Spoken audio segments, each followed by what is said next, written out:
The Galactic Council chamber fell into stunned silence as Ambassador Thackrell of the Vorentine Empire finished presenting the reconnaissance data. Holographic projections flickered above the central podium, displaying grainy images of what appeared to be celestial bodies, asteroids, moons, even small planetoids, drifting through the Sol system's outer reaches. But the telemetry signatures told a different story entirely. "Impossible!" hissed Council Chair Zixthor, her crystalline form refracting the chamber's ambient light into nervous patterns. "These readings suggest military-grade fusion cores, weapons arrays, and shield generators.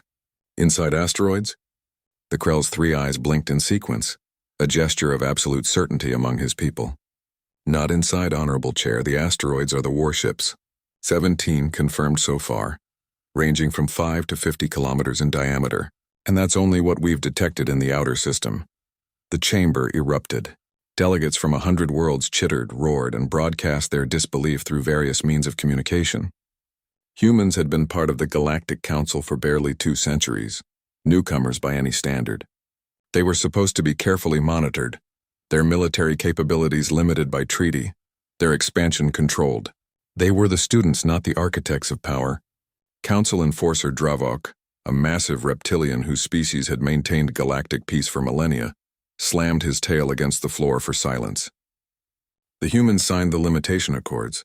Single system fleet restrictions. No dreadnoughts above 2 kilometers. No planet crackers. They violated everything. Ambassador Chen Wei, humanity's representative, sat perfectly still throughout the accusations. Her expression remained neutral, almost serene as chaos swirled around her. When Zixthor finally called for her response, Chen rose slowly, smoothing her formal robes with deliberate care.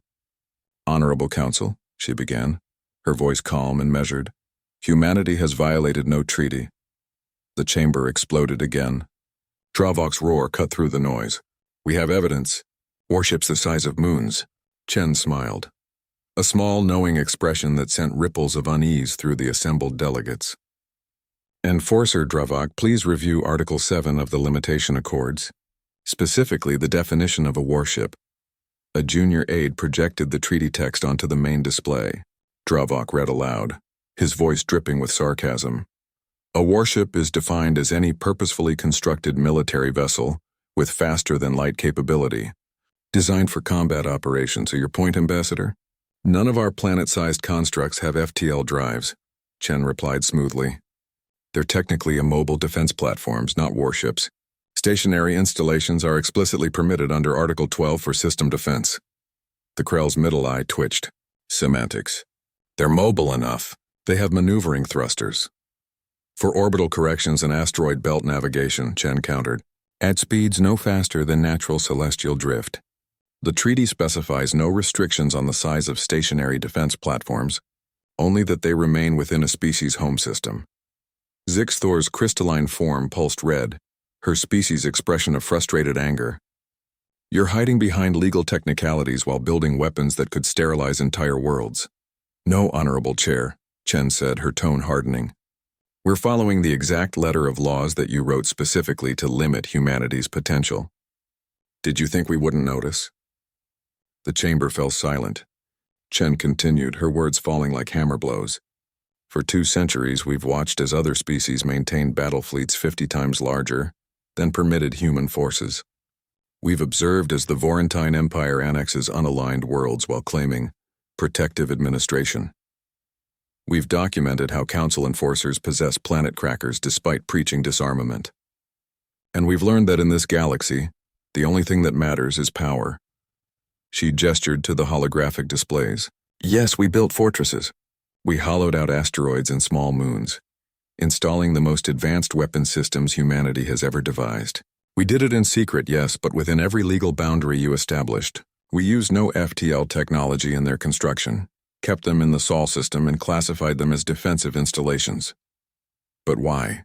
Zixthor asked, her color shifting to confused violet. "Why this scale of militarization? Earth hasn't faced serious threats." Chen's expression darkened. "Haven't we?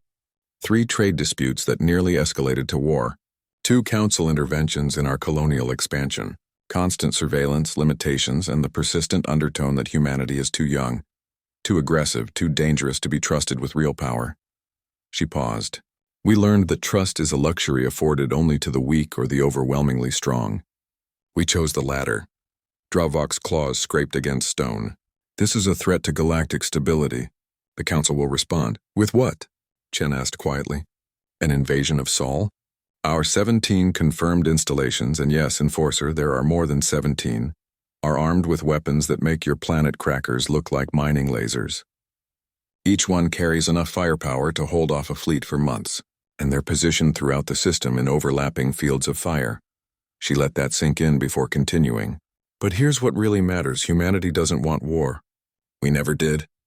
We built these installations not for conquest, but because we refuse to be victims. We refuse to accept that newcomer status means permanent subordination. The Krell's eyes narrowed. So what now? You hold the galaxy hostage? No, Chen said firmly. We propose a new treaty, one with truly equal limitations. If you want humanity to disarm, then every species disarms proportionally. Real oversight, real enforcement, real equality. She looked directly at Dravok.